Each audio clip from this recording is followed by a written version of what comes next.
Very good. Well, I get 10 minutes to cover a complicated topic, and complicated annoys me anyway. I need things to be simple for me to be able to understand them. So I hope my simple understanding of cap tables helps all of you. Now I want you to imagine the anticipation of trying a new eatery and you don't really have a budget for how much you'll spend. You just want a good experience. So you get seated, open the menu, and see this. Any questions for your server? Now, why would you ask for money without giving diners an idea about their expected experience, meaning taste? All we see here is a list, but we don't know what we're getting. And here is the investor's version of this.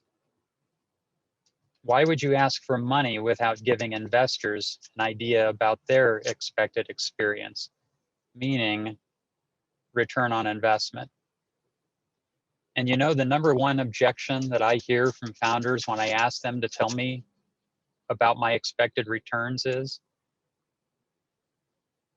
well, guess what? Investors know you don't know. They aren't asking you to know.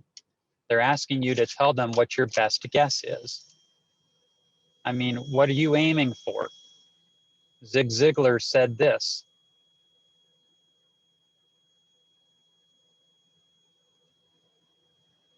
So let's extend the analogy. You love to purchase surprises, and the $100 dessert must offer the best one, right? Well, just the same way, the more money a startup tries to raise, the bigger the exit, right? Well, maybe some of you know the WeWork story after raising $12.8 billion, and that's with a B. We're Italian isn't an answer that's going to fly when investors ask you what your capital plan is. A capital plan is a now until exit plan outlining when capital injections will be needed and in what amounts until the company either becomes sustainably cash flow positive or gets acquired. Therefore, a cap table is a record of those capital investments. Now here's how Wikipedia defines a cap table. Providing analysis, percentages of ownership, equity, dilution, blah, blah, blah, blah. It should only take 5 words. It's who owns how much. So that's it, 11 slides, none of them worth a thing. We're going to experience building a cap table, and you're going to love it. So with thanks from our friend and angel investor, Kevin Learned at Loon Creek Capital, here's a template for a simple cap table. Now there's no one way to present a cap table. They come in many formats and styles, but they are all intended to convey the same thing. Who owns how much? With a view toward value at exit. Let's understand the basic structure of this one.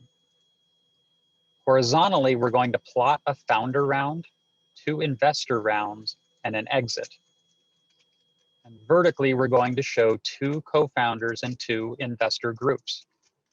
Now, a well-designed spreadsheet requires as little input as possible and calculates as much as possible for you. And we're only going to need to input 13 shaded values to fully fill in this table. So let's begin with the founders. At the start, the company value is the most abstract. The company has no value, except what the founders hope to produce from an idea and how they compare each other's relative initial contributions. Those can be cash or intellectual property or sweat equity, etc. Now let's say these 2 founders agree that one is contributing to the know-how without which the company isn't possible, while the other is participating as a business CEO. So they decide on a 2/3, 1/3 ownership share as reflected here. The cap table is very simple at this point, with 2 people and 300,000 total shares outstanding that have no real value. Or we could say founder number 1 wrote a $10,000 check and founder number 2 a $20,000 check, yielding 100,000 and 200,000 shares respectively at a value of 10 cents per share.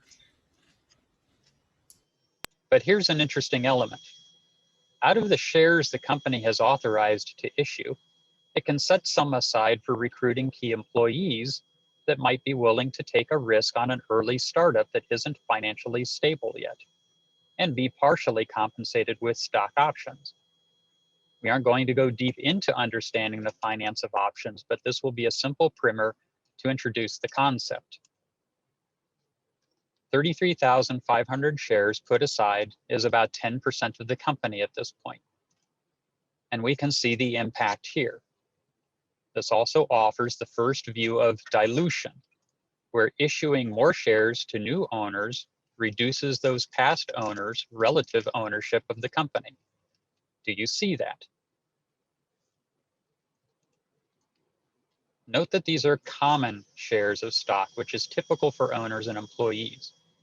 As we proceed from here, we will assume that investors will be buying preferred shares of stock because they are going to take the financial risk without having control of the company. So their stock is going to have a right to first money out in some kind of a liquidation event. Right. The founders and maybe their first hired hand or two work for a while developing their MVP and trying to prove it works.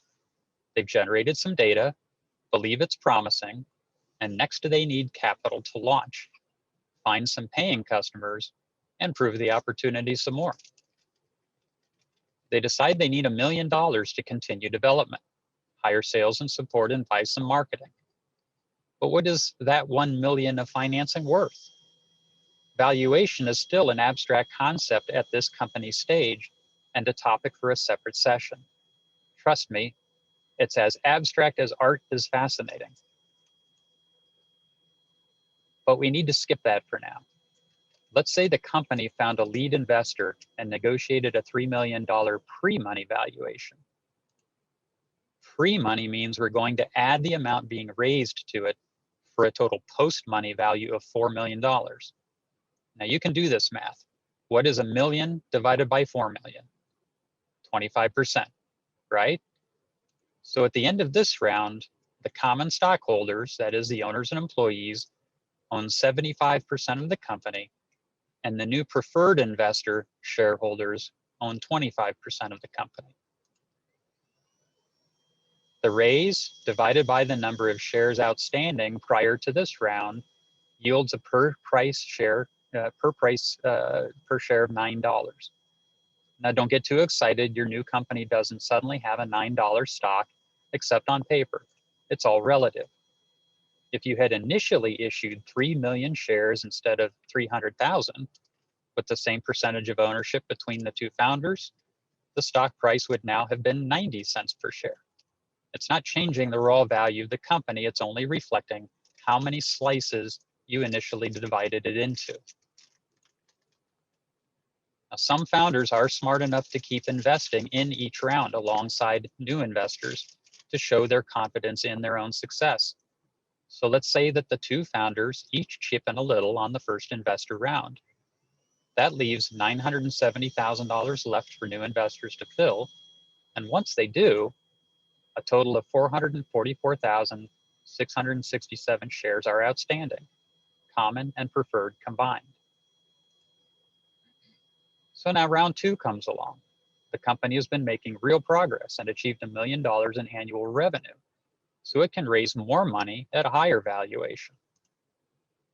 We're going to have the founders participate alongside investors again, and also the investors in the previous round like what's going on and put more money in the second round. Notice here the powerful impact of valuation.